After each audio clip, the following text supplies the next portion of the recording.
شریعت میں سنت رسول صلی اللہ علیہ وسلم اور کتاب اللہ کے احکامات ایک ہی درجہ رکھتے ہیں۔ حضرت ابو ہریرہ رضی اللہ تعالی عنہ اور حضرت زید بن خالد جہنی رضی اللہ عنہ سے روایت ہے کہ ایک دیہاتی رسول اللہ صلی اللہ علیہ وسلم کی خدمت میں حاضر ہوا اور عرض کیا، یا رسول اللہ صلی اللہ علیہ وسلم، میں آپ کو اللہ کی قسم دیتا ہوں کہ میرا فیصلہ کتاب اللہ کے مطابق کیجیے۔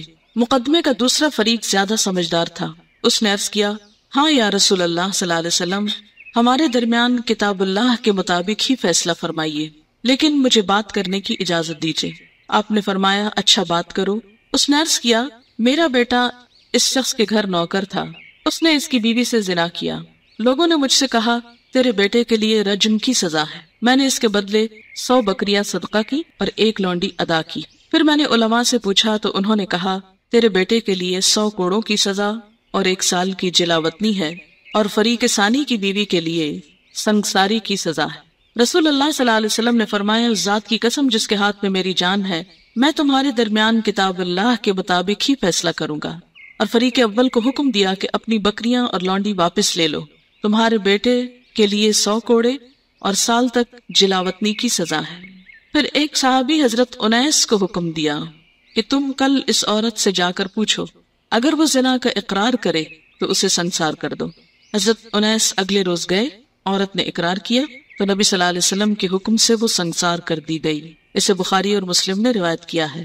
اس میں آپ دیکھیے کہ قرآن پاک میں کہیں بھی نہیں لکھا ہوا کہ شادی شدہ زانی کی سزا سنسار کرنا ہے، لیکن آپ صلی اللہ علیہ وسلم کا فیصلہ جو تھا اس کے مطابق عمل ہوا۔ تو اس سے کیا پتہ چلتا ہے کہ اسلامی قانون میں آپ صلی اللہ علیہ وسلم کا حکم ایسا ہی ہے جیسے قرآن کا حکم ہو۔ گمراہی سے بچنے کے لیے کتاب اللہ اور سنت رسول صلی اللہ علیہ وسلم دونوں کی پیروی کا حکم ہے۔ جو عمل سنت رسول صلی اللہ علیہ وسلم کے مطابق نہ ہو وہ اللہ تعالیٰ کے ہاں قابل قبول نہیں۔ دینی مسائل میں نبی صلی اللہ علیہ وسلم کی بذریعہ وحی رہنمائی کی جاتی، جس کی اطاعت اللہ تعالیٰ کے حکم کی طرح ہی واجب ہے۔ چند مثالیں، یعنی جب کوئی مسئلہ پیش آتا تھا اور اس کا حکم قرآن میں نہیں لکھا ہوتا تھا تو آپ کیسے فیصلہ فرماتے؟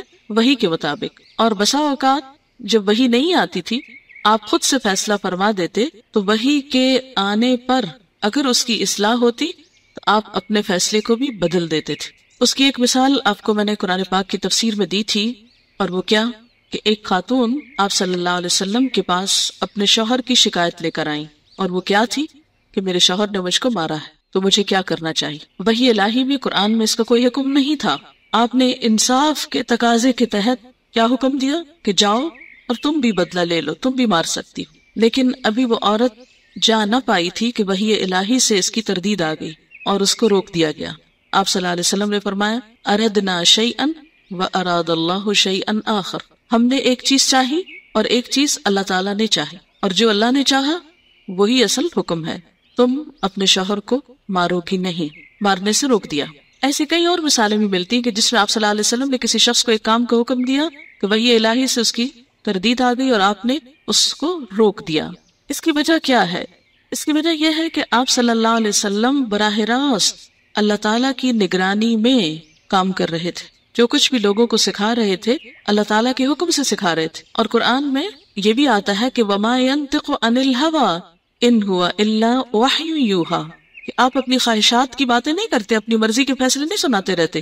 آپ جو بتاتے ہیں وہ دراصل وحی الہی پر مبنی ہوتا ہے، اور جہاں کہیں کوئی کمی بیشی ہوئی وہاں فوراً اللہ تعالیٰ نے مداخلت کی۔ مثلاً ایک اور واقعہ، جنگ احد میں جب آپ صلی اللہ علیہ وسلم کا چہرہ مبارک زخمی ہوا، آپ کا دانت شہید ہوا اور آپ کے چہرے سے خون بہہ رہا تھا، تو آپ نے اس وقت ایک بات فرمائی تھی، یاد ہے آپ کو، کہ وہ قوم کیسے فلاح پا سکتی ہے جو اپنے نبی کو زخمی کر دے۔ قرآن پاک میں اللہ تعالیٰ فرماتے ہیں، سورۃ آل عمران 128، لیس لک من الامر شیء او یتوب علیہم او یعذبہم فانہم ظالمون، یعنی فیصلہ آپ نہیں کریں گے، وہ تو اللہ کرے گا، چاہے ان کو معاف کر دے یا ان کو عذاب دے۔ ایسا ہوا کہ ان میں سے بعض لوگ مسلمان ہو گئے بعد میں، اور اس کی ایک بڑی مثال آپ کو یاد ہوگی، خالد بن ولید، اور ان کے علاوہ اور لوگ بھی، ابو سفیان خود، اور اسی طرح بہت سے لوگ ایسے تھے جو مسلمان نہیں ہوئے اور کفر کی حالت میں ہی فوت ہو گئے۔ اب اللہ کا فیصلہ ہے، جو چاہے ان کے ساتھ معاملہ کرے۔ ہمیں تو ویسے بھی حق نہیں کہ کسی کے بارے میں جنتی یا جہنمی ہونے کا دنیا میں ہم فیصلہ کریں۔ تو اس سے کیا پتہ چلتا ہے؟ آپ کو یاد ہوگا قرآن پاک میں ایک آیت ہے حضرت نوح علیہ السلام کے بارے میں، جس میں اللہ تعالیٰ فرماتے ہیں وَاصْنَعِ الْفُلْكَ بِأَعْيُنِنَا وَوَحْيِنَا، کشتی بناؤ کس طرح؟ ہماری نگاہوں کے سامنے اور ہماری وحی کے مطابق۔ اچھا، پھر آپ دیکھیں حضرت موسیٰ اور ہارون علیہ السلام کے لیے کیا فرمایا اللہ تعالیٰ نے؟ اذهبا الى فرعون انه طغى، اور وہ ساری بات، اور پھر فرمایا کہ میں تمہارے ساتھ ہوں، اسمع و ارا، سن بھی رہا ہوں اور دیکھ بھی رہا ہوں، میری تائید تمہارے ساتھ ہے۔ تو اس سے کیا پتہ چلتا ہے کہ پیغمبر براہ راست اللہ تعالیٰ کی نگرانی میں ہوتے ہیں، جیسے ایک صورت میں آتا ہے وَتَقَلُّبَكَ فِي السَّاجِدِينَ، ہر انسان اللہ کی نگاہ میں ہے، لیکن پیغمبروں کا عمل خاص طور پر اللہ کی نگاہ میں کس طرح ہے کہ اگر اس میں کچھ کمی بیشی ہو جاتی ہے تو ساتھ ہی اصلاح ہو جاتی ہے۔ ہمارا کیا معاملہ ہے؟ اگر ہم کوئی غلطی کرتے بھی ہیں تو ہمیں نہیں پتہ چلتا کہ ہم نے کہاں غلطی کی اور کہاں نہیں کی، ہمارا معاملہ آخرت تک مخفی ہے۔ لیکن پیغمبر چونکہ سب لوگوں کے لیے رہنما ہوتے ہیں اور اللہ تعالیٰ نے خود حکم دیا ہے لَقَدْ كَانَ لَكُمْ فِي رَسُولِ اللَّهِ أُسْوَةٌ حَسَنَةٌ، تمہارے لیے اللہ کے رسول صلی اللہ علیہ وسلم کی زندگی میں بہترین نمونہ ہے، لہٰذا اگر کہیں ان سے کوئی کمی بیشی ہوتی ہے تو اس کی فوراً اصلاح کر دی جاتی۔ سورۃ التحریم میں آتا ہے آپ صلی اللہ علیہ وسلم کو شاید پسند تھا، کسی وجہ سے آپ نے اس کو اپنے لیے حرام کیا تو اللہ تعالیٰ نے فوراً مداخلت کی، یا ایھا النبی لم تحرم ما احل اللہ لک۔ اس سے کیا پتہ چلتا ہے کہ نبی اپنی مرضی سے کسی چیز کو حرام نہیں قرار دیتے۔ اگر قرآن کی آیت میں کوئی چیز حرام نہ بھی ہو اور حدیث میں وہ چیز حرام قرار دی جا رہی ہو تو وہ بھی نص شمار ہوگی اور حرمت کا سبب ہوگی۔ مثلاً کچلیوں والے جانور جو ہیں ان کا کھانا حرام ہے، کہاں آیا ہے؟ قرآن میں تو نہیں آیا، حدیث میں آیا۔ تو ایسی تمام چیزیں جو آپ صلی اللہ علیہ وسلم نے حرام کی اور اس کی تردید میں کوئی آیت یا کوئی اللہ تعالیٰ کی طرف سے حکم نہیں آیا تو اسلامی شریعت میں، اسلامی قانون میں اس کو بھی حرام مانا جائے گا، اور جس کو آپ نے حلال قرار دیا خواہ قرآن میں اس کا ذکر نہ بھی ہو اسے حلال قرار دیا جائے گا، اور ہمیں اس کے مطابق حلال اور حرام کو قبول کرنا ہوگا، کیونکہ قرآن پاک ہی میں آپ صلی اللہ علیہ وسلم کا سٹیٹس بتایا گیا۔ الاعراف 157 میں آتا ہے یأمرہم بالمعروف، وہ ان کو نیکی کا حکم دیتا ہے، وینہاہم عن المنکر، آپ نے یہ کیا تھا نا کہ نہیں کیا تھا؟ آپ صلی اللہ علیہ وسلم کے فرائض میں سے یہ تھا نا، کیا نیکی کا حکم دینا، برائی سے روکنا، وَيُحِلُّ لَهُمُ الطَّيِّبَاتِ، ان کے لیے پاکیزہ چیزیں حلال کرتے ہیں، وَيُحَرِّمُ عَلَيْهِمُ الْخَبَائِثَ، اور ناپاک چیزیں ان کے لیے حرام کرتے ہیں، وَيَدَعُ عَنْهُمْ إِسْرَهُمْ، اور ان سے ان کے بوجھ ہٹاتے ہیں جو پابندیاں خود سے لوگوں نے لگا رکھی تھی، وَالْأَغْلَالَ، اور طوق، الَّتِي كَانَتْ عَلَيْهِمْ، وہ جو ان کے اوپر جکڑے ہوئے تھے۔ تو اس سے کیا پتہ چلتا ہے کہ پیغمبر کے منصب میں ہے یہ بات، اور اس کو حق دیا گیا ہے کچھ چیزوں کو حلال کرنے کا اور کچھ کو حرام کرنے کا، اور یہ صرف قرآن میں نہیں، قرآن کے علاوہ بھی ہے۔ بسا اوقات وہ قرآن کی مزید تفصیل ہے، اس کی تحدید ہے۔ تحدید کا کیا مطلب ہوتا ہے؟ اس کو اسپیسیفک طریقے سے بتانا۔ تو دین مکمل ہی نہیں ہوتا جب تک اس معاملے میں اللہ کی کتاب کے علاوہ نبی صلی اللہ علیہ وسلم کی سنت کو سامنے نہ رکھا جائے اور قبول نہ کیا جائے۔ بہرحال یہاں جو انہوں نے مثالیں دی ہیں ان کے دیکھتے ہیں ہم۔ ان جابر ابن عبداللہ یقول مرضت فجاءنی رسول اللہ صلی اللہ علیہ وسلم یعودنی وابو بکر وہما ماشیان فاتانی وقد اغمی علی فتودع رسول اللہ صلی اللہ علیہ وسلم ثم صب وضوءه علی فافقت فقلت یا رسول اللہ وربما قال سفیان فقلت ای رسول اللہ کیف اقضی فی مالی کیف اسرع فی مالی قال فما اجابنی بشیء حتی نزلت آیت المیراث، رواہ البخاری۔ حضرت جابر بن عبداللہ کہتے ہیں کہ میں بیمار ہوا تو رسول اللہ صلی اللہ علیہ وسلم اور حضرت ابو بکر صدیق رضی اللہ تعالیٰ عنہ عیادت کے لیے تشریف لائے۔ میں بے ہوش تھا، آپ صلی اللہ علیہ وسلم نے وضو کیا اور وضو کا پانی مجھ پہ ڈالا جس سے میں ہوش میں آ گیا۔ میں نے عرض کیا یا رسول اللہ صلی اللہ علیہ وسلم، ایک بار حضرت سفیان نے آپ سے پوچھا تھا کہ میں اپنے مال کا کیا فیصلہ کروں۔ پھر حضرت سفیان نے بتایا کہ آپ صلی اللہ علیہ وسلم نے اس وقت تک کوئی جواب نہ دیا جب تک کہ میراث کی آیت نہ اتری۔ اسے بخاری نے روایت کیا۔ یعنی بعض اوقات کیا ہوتا تھا کہ جب کسی خاص چیز کے بارے میں آپ کوئی حکم نہیں جانتے ہوتے تھے، جو خاص قانونی قسم کا حکم ہوتا تھا، تو اپنے رائے سے یا اپنی مرضی سے لوگوں کو کچھ نہیں بتاتے تھے۔ آپ جو کچھ بتاتے اپنے خاص علم کی بنا پر بتاتے، اور جس بارے میں کوئی خاص علم نہیں ہوتا تھا اس میں خاموشی اختیار کرتے. اس کی ایک تو مثال یہی ہے، ایک اور مثال بھی ہے جو میں آپ کو پہلے بتا چکی ہوں. آپ کو یاد نہیں ہوگا 28واں پارہ کہاں سے شروع ہوتا ہے؟ قد سمع اللہ قول التی تجادلک فی زوجہا، اللہ نے سن لی اس عورت کی بات جو تم سے اپنے شوہر کے بارے میں جھگڑ رہی تھی. وتشتکی الی اللہ، اللہ سے شکایت کر رہی تھی، اپنے شوہر کی شکایت اللہ سے کر رہی تھی. یہ حضرت خولہ کے بارے میں آیات نازل ہوئی ہیں نا، جن کے شوہر نے ان سے زہار کر لیا تھا. ٹھیک، اس سے پہلے اسلام میں زہار کے بارے میں کوئی حکم موجود نہیں تھا. وہ عورت آپ کے پاس آتی ہے اور جھگڑتی ہے اور روتی ہے اور شکایت کرتی ہے کہ میرے ساتھ یہ ظلم ہوا ہے کہ اس عمر میں میرے شوہر نے مجھے اس طریقے سے طلاق دے دی ہے. یہ طلاق کا ایک طریقہ ہے جس میں صریحاً الفاظ استعمال نہیں ہوتے طلاق کے، لیکن کنایتاً ہوتے ہیں. تو آپ صلی اللہ علیہ وسلم کیا فرماتے کہ میں تمہارے اس مسئلے کے بارے میں کوئی حکم کتاب اللہ میں نہیں پاتا، میں اس کے بارے میں کچھ نہیں جانتا. کہ اتنے میں پھر وہی نازل ہو گئی، اللہ نے سن لی اس عورت کی بات اور پھر وہ قانون دے دیا گیا، جس کی مزید جو اپلیکیشن جس طریقے سے ہوئی وہ خود حضور صلی اللہ علیہ وسلم نے کی. اللہ تعالیٰ نے زہار کا قانون اتارا، فرمایا والذین یظاہرون من نسائہم، وہ مرد جو اپنی عورتوں سے زہار کرتے ہیں، ثم یعودون، پھر لوٹ آتے ہیں، یعنی اپنی غلطی کا اعتراف کر لیتے ہیں اور رجوع چاہتے ہیں، لما قالو، جو انہوں نے کہا اس کو واپس لینا چاہتے ہیں، ہے ایک بات ہی جو منہ سے نکلی ہے، اب اس بات کو پلٹانا چاہتے ہیں، اس کے لیے جرمانہ دینا پڑے گا. کیا؟ فتحریر رقبۃ، ایک گردن آزاد کرنا، ایک غلام آزاد کرنا، من قبل ان یتماسا، اس سے پہلے کہ دونوں ایک دوسرے کو ہاتھ لگائیں، کیونکہ عورت حرام ہو چکی.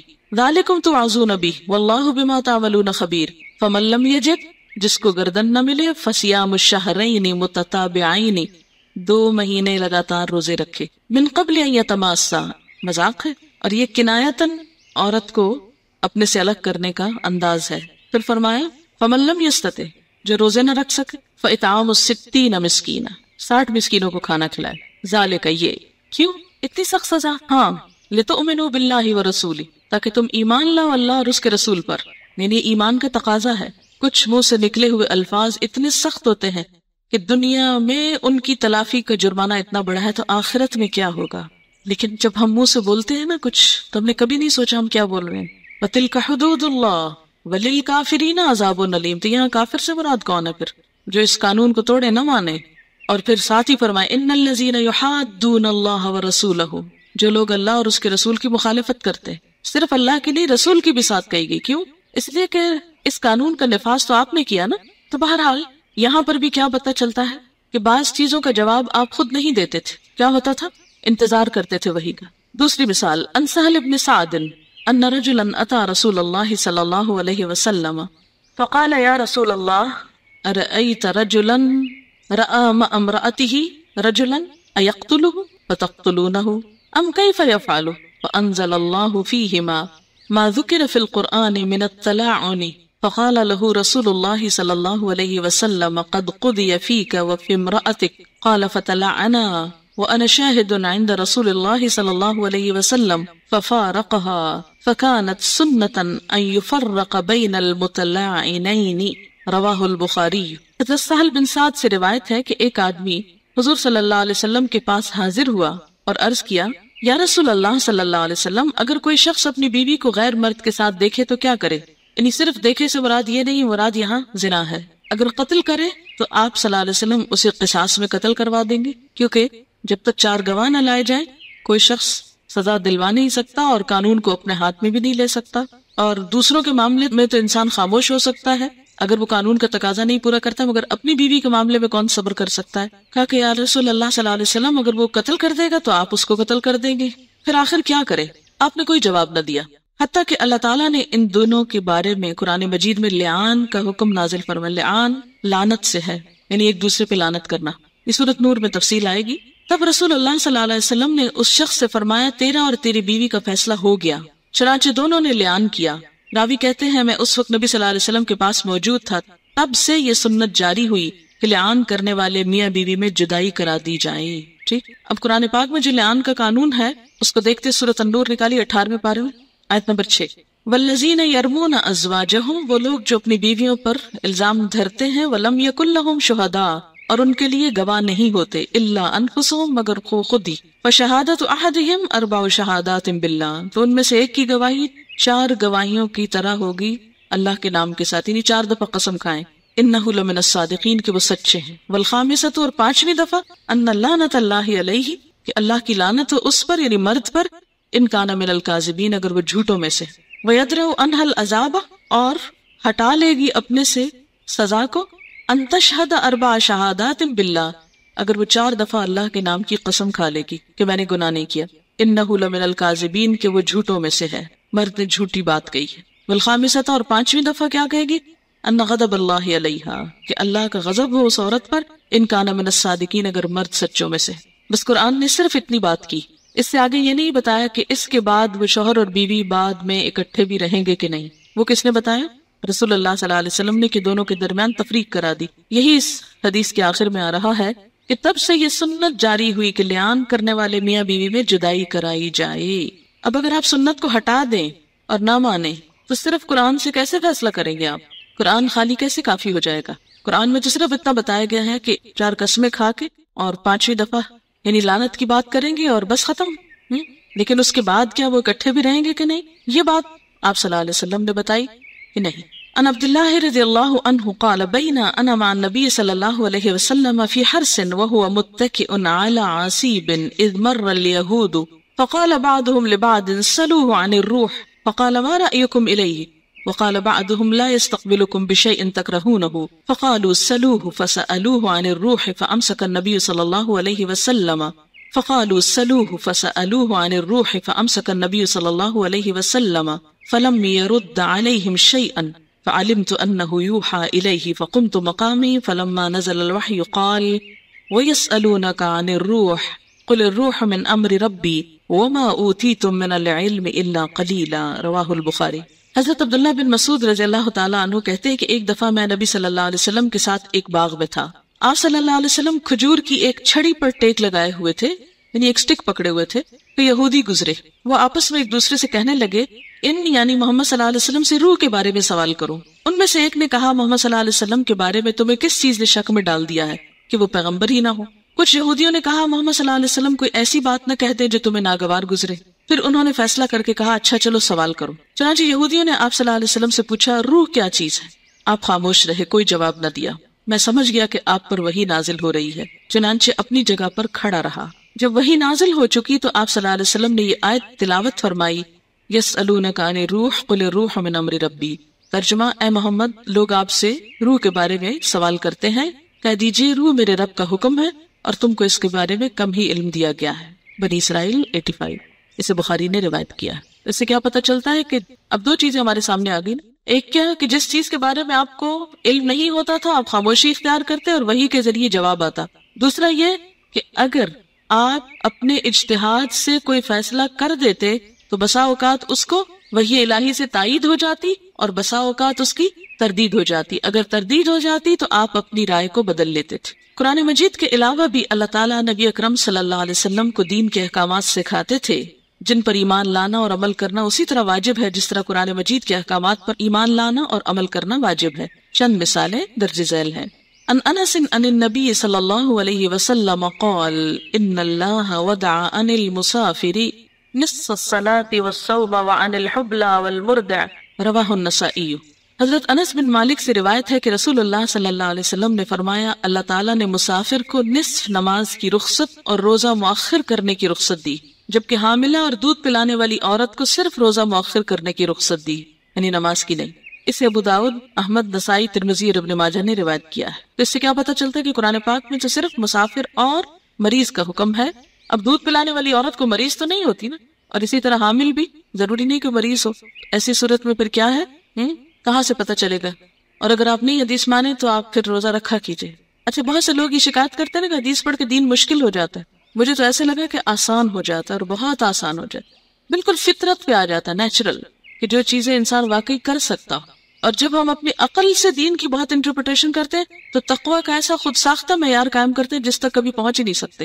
امپریکٹیکل ہو جاتا ہے دین، خشک ہو جاتا ہے۔ ان ابی سعید جاءت امرأة الى رسول اللہ صلی اللہ علیہ وسلم فقالت یا رسول اللہ ذهب الرجال بحديثك فاجعل لنا من نفسك يوما نأتيك فيه تعلمنا مما علمك الله فقال اجتمعنا في يوم كذا وكذا في مكان كذا وكذا فاجتمعنا فأتاهن رسول الله صلى الله عليه وسلم فعلمهن مما علمه الله ثم قال ما منكن امرأة تقدم بين يديها من ولدها ثلاثة إلا كان لها حجابا من النار.